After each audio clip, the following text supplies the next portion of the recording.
ఎంత పోరాడుతున్నారు సర్పంచులు, ఎంత ఇబ్బంది పడుతున్నారు. చాలామంది సర్పంచులు ఆత్మహత్యలు కూడా చేసుకున్నారు. మరి అప్పుడు కూడా ఆత్మహత్యలు, ఇప్పుడు ఆత్మహత్యలు. తెలంగాణలో ఆత్మహత్యలు అనేవి కామన్ అయిపోయినాయి. కాకపోతే ఒకప్పుడు ఉద్యమంలో పోయిర్రు మనోళ్ళు, ఆ తర్వాత రైతులు పోయిర్రు, ఇప్పుడు సర్పంచులు పోతూ ఉన్నారు.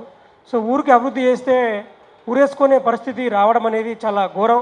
సో ప్రభుత్వము ఇంతకుముందు టీఆర్ఎస్ ప్రభుత్వం ఉన్నప్పుడు కాంగ్రెస్ పార్టీ అధ్యక్షుడు రేవంత్ రెడ్డి గారు జనవరి 9, 2022 ధర్నా చౌక్లో వీళ్ళు ఇప్పుడు అందరూ భట్టి గారు, ఉత్తమ్ గారు, పొన్నం ప్రభాకర్ సార్ గారు, వీళ్ళందరూ, సీతక్క, వీళ్ళందరూ కూడా అక్కడ శ్రీధర్ బాబు కూడా అందరూ కూడా సర్పంచుల కోసం ధర్నా చేసిరు బిల్లులు ఇవ్వమని చెప్పేసి. అంతేందుకు ఎలక్షన్ కన్నా ముందు నవంబర్లో కూడా 23 నవంబర్లో కూడా మీకు డబ్బులు ఇయ్యరు గవర్నమెంట్, ఏమున్నా ఇప్పుడే తిరగబడరు మీరు ఎమ్మెల్యేలకు మినిస్టర్లకు అని చెప్పారు. మరి మేము అధికారులకు వస్తే 1 మంత్లో డబ్బులు ఇస్తామని చెప్పారు. ఇప్పుడు వచ్చి కూడా 20 నెలలు కంప్లీట్ అయిపోయింది. ఇప్పుడు 2వ తారీఖు వస్తే 22 నెలలు అవుతుంది. ఇప్పటికి కూడా దీనికి స్పందించింది లేదు, ఒక సమీక్ష పెట్టింది లేదు, కనీసం ఎంత పెండింగ్ బిల్స్ ఉన్నాయో వివరాలు కూడా తీసుకున్నది లేదు. సో వీళ్ళకి చిత్తశుద్ధి అనేది ఏమాత్రం ఉన్నట్టు కనిపిస్తలేదు. సో చాలాసార్లు నేను కూడా అన్నా, మా అధ్యక్షుడు కూడా అన్న, మరి నేను సూసైడ్ చేసుకుంటా, నా వల్లన్నా మీ అందరికి బిల్లు వస్తాయని అట్లాంటి పనులు చేయకని చెప్పారు. క్రాంతి అయినా కూడా సూసైడ్లకు వ్యతిరేకం అట్లా మనం చేయకూడదు, ఏమన్నా ఉద్యమం చేద్దాం, ప్రజాపంతరం వెళ్దాం కానీ అట్లా చేద్దామని చెప్పారు.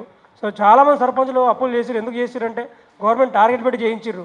సో మీరు అంటున్నారు ఆ ప్రభుత్వంలో చేసి మేము ఎందుకు ఇవ్వాలని అంటున్నారు. మరి ఆ ప్రభుత్వంలో కట్టిన రోడ్లు ఉన్నాయి, ఆ ప్రభుత్వంలో అంగన్వాడీ బిల్డింగ్లు ఉన్నాయి, క్రీడా ప్రాంగణాలు ఉన్నాయి. నేనే హాస్పిటల్కి, మా ఊరు హాస్పిటల్కి టాయిలెట్ లేకుండే, 1972 కట్టిన హాస్పిటల్కి లేడీస్కి టాయిలెట్ లేకుండే, స్టాఫ్కి టాయిలెట్ లేకుండే.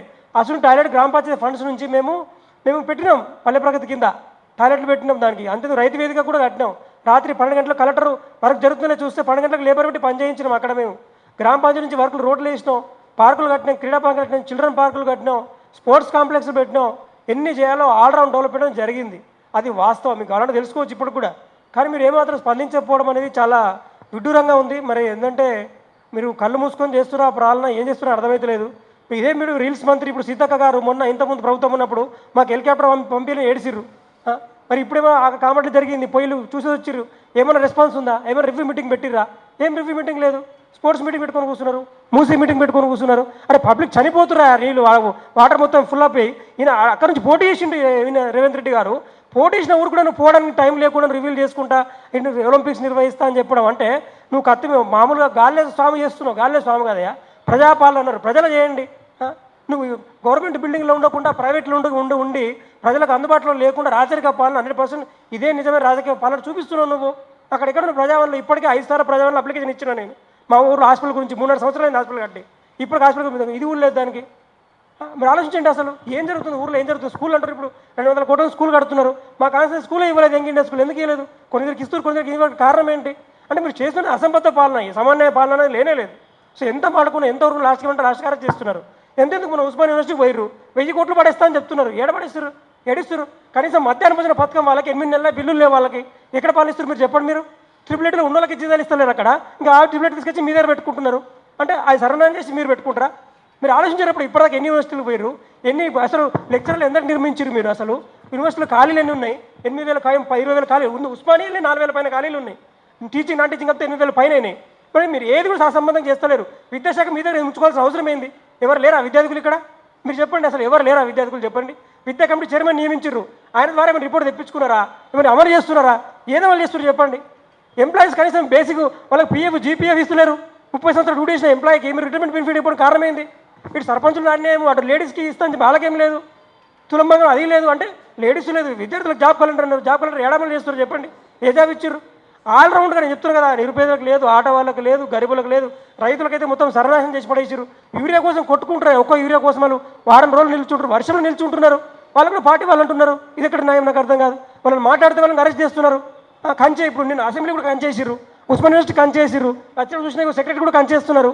కంచెల పాలన నడుస్తుంది, ప్రజాపాలన పోయి. ఆలోచించండి మీరు ఏం చేస్తున్నారు అనేది అసలు. అరే మొత్తం సర్వనాశనం అయిపోయినారు మొత్తం. ఏ పనులు జరుగుతలేదు. ఏమంటే వాళ్ళు మాత్రం నడుస్తున్నారు, వాళ్ళ కమిషన్ మాత్రం బరోబర్ నడుస్తున్నాయి. ఏం లేదు, మొత్తం కమిషన్ల పాలన నడుస్తుంది తప్ప ఇంకేం లేదు. సో ఆలోచించండి. ఇప్పటికైనా ఎలక్షన్కి పోయేటప్పుడు ఇస్తామని చెప్పారు, 20 నెలలు అయిపోయింది. ఎలక్షన్ అనౌన్స్ చేస్తున్నారు మీరు. బీసీ రిజర్వేషన్ కొండ పెట్టుకొని ఎలక్షన్లు ఇది చేస్తున్నారు. మీరు చేస్తామని నిజాయితీకి చెప్పుకోండి, ఒప్పుకోండి. లేదంటే చేయమని చెప్పండి. మేమన్నా కోర్టు లాస్ట్ సెప్టెంబర్లో తీర్పిచ్చింది 3 నెలలు డబ్బులు ఇవ్వాలని చెప్పేసి. అంతే లాస్ట్ ఇవ్వకపోతే మేము సర్పంచ్ అని చెప్పేసి మా సర్పంచ్ చేసే అధ్యక్షుడు మానవ హక్కుల కమిషన్కి ఫిర్యాదు చేసిరు. వాళ్ళకి ఆ కమిషన్ వచ్చేసి మాకు ఇంకో మంత్ టైం కావాలా అని చెప్పేసి మళ్ళీ DPO నుంచి రిపోర్ట్ తెప్పించుకున్నారు. ఇప్పటికి 4 సార్లు రిపోర్ట్ తెప్పించుకున్నారు. తెలుస్తలేదు ఇంకా మీకు? అంటే కేవలం కాలయాపన. చనిపోయినా పర్లేదు, సర్పంచులు చనిపోయినా పర్లేదు, కుటుంబాలు రోడ్డు మీద పడినా పర్లేదు, వాళ్ళ మీద ఆడపడ్డ కాంట్రాక్టర్లు ఉంటారు, షాప్ వాళ్ళు ఉంటారు, ఊర్లో పెట్రోల్ బంకులు ఉంటాయి, అందరు నాశనం అయిపోతున్నారు మీ వల్ల. అసలు ఊర్లో శాంతి అనేది లేదు.